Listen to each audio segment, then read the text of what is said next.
पाथर पूजे हरी मिले तो मैं पूजू पहाड़, ताते वो चक्की भली पीस खाए संसार। काकर पाथर जोड़कर मस्जिद लई बनाए, तापर मुल्ला बांग दे क्या बहरा हुआ खुदाए। धार्मिक पाखंड के विरुद्ध इस तरह की वाणियां पहचान है उस संत की जो अध्यात्म का आधार है, जिनकी वाणी के बिना सब संत समागम अधूरे होते हैं। हम बात कर रहे हैं कबीर जी की, काशी वाले उसी धाड़क कबीर की जिनकी महिमा सभी धर्म ग्रंथ करते हैं। कबीर जी ने हर प्रकार के धार्मिक सामाजिक पाखंड का अपनी मार्मिक वाणियों द्वारा घोर विरोध किया और हमें एक नई दिशा व सद्ज्ञान देने का अटल प्रयास किया। वेद पढ़े पर भेद न जाने, बाँचे पुराण 18, पत्थर की पूजा करें भूल गए सिरजनहारा। कबीर गला काट बिस्मिल करें, वे काफिर बेबूजम, औरा काफिर बता वही अपना कुफर न सूजम। इसी तरह जात पात के ऊपर भी कबीर जी ने अपनी अमर वाणी बोली है। काहे को कीजे पांडे छूत विचार, छूत ही ते उपजा सब संसार। हमरे कैसे लोहू तुमरे कैसे दूत, तुम कैसे ब्राह्मण पांडे हम कैसे सूत। कबीर जी इस तरह की वाणी सुनाते ही रहे और यही संदेश सुनाते सुनाते अपने सतलोक में सह शरीर चले गए। और कबीर साहिब जी जाते जाते भी 120 वर्ष की आयु में ऐसी भ्रांति को दूर कर गए जो उस समय पंडितों ने फैला रखी थी। काशी के तो पंडित कूके मगहर मरो न कोय, वातो पृथ्वी सूची नाही, त्रिशंख पड़ा बिलाए। उस समय हिंदू धर्म गुरुओं पंडितों ने एक प्रथा बना रखी थी कि जो व्यक्ति काशी में प्राण त्यागता है उसे स्वर्ग प्राप्त होता है, तथा जो मगहर में मृत्यु को प्राप्त होता है वो गधा बनता है। कारण यह बताया जाता था कि मगहर नगर शिव के श्राप से श्रापित है।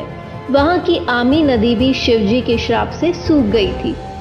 यह धर्म गुरुओं का मनमाना आचरण बताते हुए पूर्ण परमात्मा कबीर साहिब जी कहते हैं, भूमि भरोसे बूढ़ ही कल्पत है दहुदीन, सबका सदगुरु कुल धनी मगहर बये ल्योलीन। इस वाणी में कबीर साहिब जी समझाते हैं कि मनुष्य स्वर्ग जाएगा या नरक, यह मनुष्य के कर्म आधार से निर्धारित होता है। परमात्मा कबीर साहिब जी कहते हैं कि भक्ति करनी चाहिए, भक्ति नहीं करने वाला व्यक्ति दुनिया की किसी भी जगह मृत्यु को प्राप्त हो उसे नरक ही प्राप्त होगा। मुक्ति खेत मथुरापुरी वहाँ कीना कृष्ण की लोल, कंस केसी चानौर से वहाँ फिरते डामाडोल। परमात्मा कहते हैं कि मथुरा जिसे आप लोग मुक्ति का धाम बताते हो, क्योंकि श्री कृष्ण जी ने वहाँ लीलाएं की थी, लेकिन उसी मुक्ति धाम में कंस केसी चानौर की दुर्गति से मृत्यु हुई।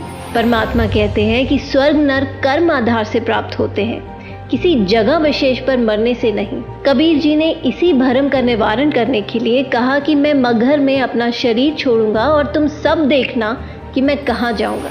इस बात से हजारों की संख्या में लोग निश्चित दिन मगहर में पहुंच गए। कबीर जी ने कहा कि मैं बहते पानी में स्नान करूंगा। राजा ने बताया कि यहाँ एक आमी नदी हुआ करती थी जो भगवान शिव के श्राप से सूख चुकी है। कबीर जी ने उस नदी की तरफ अपने हाथ से इशारा किया जैसे ट्रैफिक पुलिस वाहनों को चलने का इशारा करती है।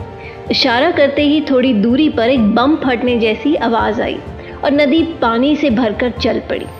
सभी ने यह लीला देखकर कबीर जी की जय जयकार की और नदी में स्नान किया। कबीर परमात्मा की लीला का आज भी जीवित प्रमाण है और आज भी आमी नदी में पानी बह रहा है।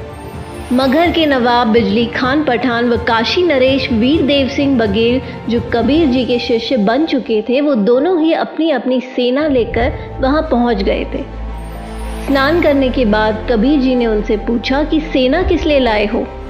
दोनों राजाओं ने गर्दन नीची कर ली। तभी वहां खड़ी भीड़ में से आवाज आई कि मुस्लिम लोगों ने कहा, आप हमारे पीर हैं, हम आपका अंतिम संस्कार मुस्लिम रीति से करेंगे, इन काफिर हिंदुओं के हाथ नहीं लगने देंगे। हिंदुओं ने कहा कि हम कटकर मर जाएंगे, लेकिन भगवान आपका शव इनके हाथ नहीं लगने देंगे। दोनों धर्म के लोगों को एक दूसरे को मरने मारने पर उतारू देख कबीर जी ने कहा कि अरे नादानो, क्या 120 वर्ष तक तुम्हें यही शिक्षा दी मैंने। सभी शर्मिंदा हो गए। कबीर जी ने आदेश दिया कि यदि आपस में लड़े तो तुम सबको मेरी 3 तलाक है। मेरे जाने के बाद शरीर के स्थान पर जो कुछ भी मिले आधा आधा बांट लेना, लेकिन लड़ना मत बच्चों। भक्तों ने एक चद्दर बिछाकर उस पर सुगंधित फूल डाल दिए। उस पर कबीर जी लेट गए। एक चद्दर ऊपर डाल दी, थोड़ी देर में आकाशवाणी हुई, उठा दो पर्दा, इसमें नहीं है मुर्दा। लोगों ने जब आसमान की तरफ देखा तो एक अद्भुत प्रकाश ऊपर की ओर जा रहा था। आकाशवाणी में कबीर साहिब जी ने पंडित और ज्योतिषियों से कहा कि खोलो अपने पत्रे और देख लो मैं कहाँ जा रहा हूँ। सबने देखा और कहा कि यहाँ तो सब नक्षत्र ही बदल गए हैं, ये तो स्वर्ग से भी ऊपर की ओर जा रहे हैं। तभी तुरंत चद्दर हटाकर देखा तो दोनों चद्दरों के बीच में सुगंधित फूल मिले, जिसे देखकर सभी हिंदू मुसलमान जो लड़ाई करने वाले थे वो आपस में लिपटकर फूट फूट कर रोने लगे। सभी एक दूसरे के गले लगकर इस प्रकार रोने लगे जैसे बच्चों की माँ मर जाती हो, जैसे वो अनाथ हो गए हों। संत गरीबदास जी की अमर वाणी है, काशी तज गुरु मघर आए दोहू दीन के पीर, कोई गाडे कोई अगन जरावे ढूंढा ना पाया शरीर। आधे फूल एक चद्दर हिंदुओं ने व आधे फूल और दूसरी चद्दर मुसलमानों ने ले ली और वहीं पर साथ साथ यादगार बना दी। इसका प्रमाण मगहर में आज भी है और पूरे विश्व में केवल मगहर को छोड़कर ऐसी कोई जगह नहीं है जहां एक व्यक्ति की एक ही स्थान पर समाधि और मजार दोनों हो। अतः कबीर जी हमें जाते जाते भी ये संदेश देकर चले गए कि हिंदू मुस्लिम दो नहीं भाई, दो कहें सो दो जग जाई। कहाँ तो दोनों के बीच भयंकर युद्ध होना था और उसके विपरीत परमात्मा की दया से दोनों दीन हिंदू मुसलमानों में भाईचारा बढ़ा। लेकिन परमेश्वर दयालु है, उन्होंने जाते जाते भी उस अनर्थ को टाल दिया। तभी तो कहते हैं, आग लगी आकाश में झरझर पड़त अंगार, संत न होते जगत में तो जल मरता संसार।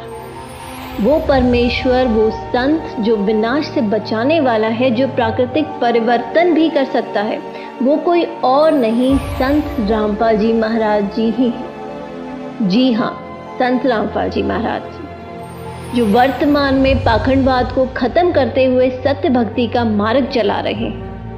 मानव समाज से निवेदन है कि संत रामपाल जी महाराज जी के सत्संग सुने और उनसे नाम दीक्षा लेकर अपना मानव जीवन सफल बनाएं।